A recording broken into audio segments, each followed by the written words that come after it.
देखिए, नहाते तो हम सभी हैं, लेकिन क्या हमारे नहाने का तरीका सही है? कहीं नहाने से पहले, नहाने के दौरान और नहाने के बाद आप ऐसी गलतियां तो नहीं करते जो हमारे शरीर में रोग होने और रोग बढ़ने का कारण है?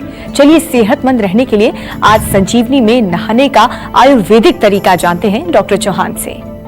डॉक्टर चौहान, आयुर्वेद में दैनिक दिनचर्या में स्नान का क्या महत्व है और ये सेहत पर क्या असर डालता है? देखिए, बहुत अच्छा आपने टॉपिक लिया है, क्योंकि बहुत सारे लोग शायद इसको बहुत इंपॉर्टेंस नहीं देते होंगे। स्नान करना यानी कि नहाना या बाथ लेना हमारी दिनचर्या का एक बहुत महत्वपूर्ण ये एक क्रिया है। मैं बताना चाहता हूँ, डेफिनेटली ये तो सबको मालूम है कि शरीर साफ होता है इससे। जब हम स्नान करते हैं, नहाते हैं, तो हमारे शरीर के अनेक प्रकार के, जो शरीर में किसी प्रकार की गंदगी लगी है, पसीना आता है या कुछ जो धूल मिट्टी जमी है, उसको दूर करता है। तो इससे क्या होगा कि हमारी त्वचा में किसी प्रकार का इन्फेक्शन नहीं होगा। लेकिन न केवल शरीर को ये स्वच्छ करता है, हमारे मन को भी जो है ये शांत करता है। आपने देखा होगा, नहाने के बाद मन भी आपका शांत हो जाता है। मस्तिष्क के लिए भी बहुत अच्छा है। अच्छी तरह से जब आप स्नान करते हैं, बड़े तसल्ली से नहाते हैं, तो आपका मस्तिष्क और मस्तिष्क के अंदर जितना भी आपका जो चल रहा होता है वो भी शांत होता है। अग्नि हमारी जो है, बहुत पाचक अग्नि, वो मजबूत होती है। कई बार आपने देखा होगा, नहाने के बाद तुरंत तेज भूख लगती है आपको। और इसके अलावा जो है शारीरिक और मानसिक थकान दूर होती है। मन रिलैक्स होने के कारण अच्छी नींद आती है। हमारी कंसंट्रेशन पावर, हमारी मेमोरी पावर, वो जो है इससे बढ़ती है। और बलवर्धक भी है, धातुवर्धक है, बलवर्धक है। स्नान करते समय ये भी ध्यान रखना चाहिए आपको कि किस तरह का मौसम है। मौसम के अनुसार, अपनी आयु के अनुसार, आप बच्चे हैं, बुजुर्ग हैं या युवा हैं, और प्रकृति आपकी कौन सी है, ये सब चीजों का आपको ध्यान रखना चाहिए। उसके अनुसार आपको स्नान करने की विधि या किस प्रकार का पानी आपको प्रयोग करना है, ये सब चीजें देखिए, again it comes back to personalised. Everything in Ayurveda is personalised. हम सब लोग जो हैं वो यूनिक हैं। हमें अपनी यूनिकनेस को पहचानना है और उसके अनुसार ही हमें हर चीज अपने जीवन में उसको जो है चूज करना है। आयुर्वेद में ऐसे, और डिटेल में जाऊं मैं तो 7 प्रकार के स्नानों का वर्णन किया गया। डॉक्टर चौहान, कैसे स्नान करने से शरीर को आराम नहीं मिलता है बल्कि रोग बढ़ते हैं? देखिए, बहुत अच्छा आपने प्रश्न किया है कि अगर स्नान आप कर रहे हैं और उससे आपको कोई फायदा नहीं हो रहा, नुकसान हो रहा है, इसका मतलब कहीं ना कहीं कोई गड़बड़ है। जब भी कोई हम क्रिया करते हैं, कोई भी कार्य करते हैं, तो उसके 2 ही तरीके होते हैं करने के। एक होता है प्रॉपर तरीका, सही तरीका, एक होता है इम्प्रॉपर तरीका, जिसको गलत तरीका। तो चॉइस आपकी है। कई बार आपको पता ही नहीं होता, तो वो भी आपकी गलती है। पता करना चाहिए। जो हमने पूरा प्रोग्राम बनाया है, इसमें इतने हम सब्जेक्ट लेते हैं, टॉपिक्स लेते हैं, आपको उसके बारे में एजुकेट करते हैं। उसके बाद भी अगर आप फॉलो नहीं करते तो आपकी प्रॉब्लम। तो जो स्नान करने का जो गलत तरीका है, जो आपने पूछा, वो कई तरीके ऐसे होते हैं जो गलत हैं, और वो गलत तरीका यदि आप प्रयोग करेंगे, उसका परिणाम भी गलत होगा। शरीर में अनेक प्रकार की समस्याएं आपको आ सकती हैं। एक तो एक्सरसाइज या वर्कआउट करने के तुरंत बाद स्नान नहीं करना। कई बार आपके शरीर में बहुत हीट होती है, गर्मी होती है, कम से कम भी आधा घंटा वेट करना चाहिए, रिलैक्स करना चाहिए, फिर आपको स्नान करना चाहिए। और जल्दबाजी का कोई भी काम जो है वो नुकसान करता है। जल्दबाजी में भी स्नान नहीं करना। कई बार क्या होता है, थोड़ा पानी डाला, सिर पे पानी डाला, बॉडी पे पानी डाला, हो गया स्नान। ये इसका कोई फायदा नहीं है, बल्कि ये नुकसान ही करेगा।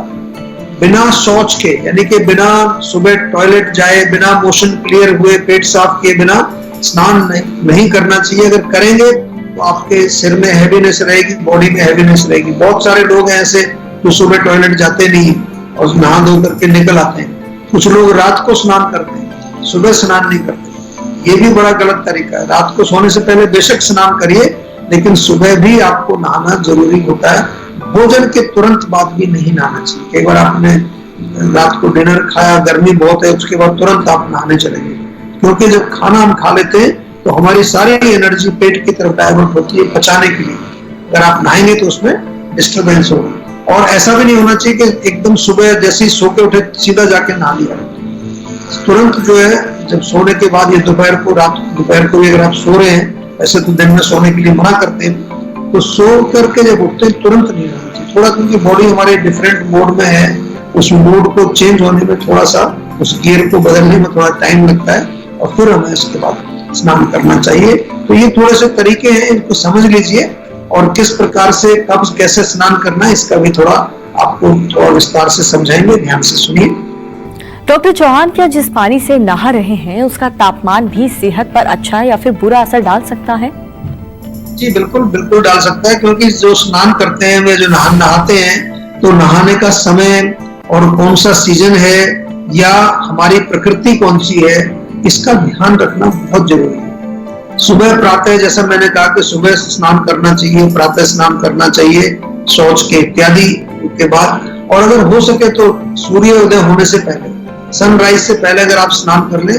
पहले तो लिखा है हमारे यहाँ कि ब्रह्म मुहूर्त में उठ करके स्नान करना चाहिए, लेकिन कम से कम सूर्य उदय होने से पहले अगर आप स्नान करेंगे उसके बहुत सारे फायदे आपको, आप करके देखिए, कम से कम 10-15 दिन लगातार करके देखिए, you will find amazing changes in your life. और आयुर्वेद के अनुसार जो है हम ये भी कहते हैं कि सर्दियों में जो है वो ठंडे पानी से स्नान नहीं करना चाहिए। सर्दियों में अगर ठंडा पानी पड़ेगा शरीर के ऊपर तो वात का प्रकोप होगा, कफ का प्रकोप होगा, खांसी, जुकाम, बलगम, सांस का रोग आपको हो जाएगा, छींकें आएंगी, या फिर त्वचा में ड्राइनेस हो जाएगा, स्टिफनेस होगी, जोड़ों में दर्द हो जाएगा, मसल्स में पेन शुरू हो जाएगा। इसी प्रकार से गर्मियों का जब मौसम आता है तो उसमें गर्म पानी से स्नान नहीं करना है, क्योंकि गर्म पानी से स्नान करेंगे, वैसे ही बहुत ज्यादा गर्मी हो रही है, कई लोग करते हैं, मेरे को बताते हैं कई लोग पेशेंट कि हम तो गर्मी में भी गर्म पानी से नहाते हैं, तो उससे क्या है, पित्त का प्रकोप हो जाता है, आपके जो है त्वचा के रोग हो जाएंगे, आपके सिर में जो है वो भी बाल भी आपके झड़ने शुरू हो जाएंगे, बाल सफेद हो जाएंगे, बॉडी के अंदर आपके हीट बढ़ जाएगी, उसके कारण कई प्रकार के और इंटरनल रोग, इन्फ्लेमेशन वगैरह हो सकता है, खुजली खारिश आपको हो सकती है। तो सर्दियों में गुनगुना पानी आपको लेना है और गर्मियों में जो नॉर्मल रूम टेम्परेचर का पानी आपको लेना है। कई बारी गर्मियों में क्योंकि ऊपर से पानी आता है टंकी से तो बहुत गर्म होता है, उसको थोड़ा बाल्टी में भर के रख दीजिए, थोड़ी देर रखा रहेगा, कुछ थोड़ा शीतल होगा, ठंडा होगा, उसके बाद आपको स्नान करना चाहिए। नमस्कार, मैं हूं मानक गुप्ता। अगर आपको हमारा ये वीडियो पसंद आया हो तो इसे लाइक और शेयर जरूर करें, और हाँ, हमें सब्सक्राइब और फॉलो करना ना भूलें ताकि आप देश और दुनिया की कोई खबर मिस ना करें। तो जुड़े रहिए हमारे साथ और देखते रहिए News 24।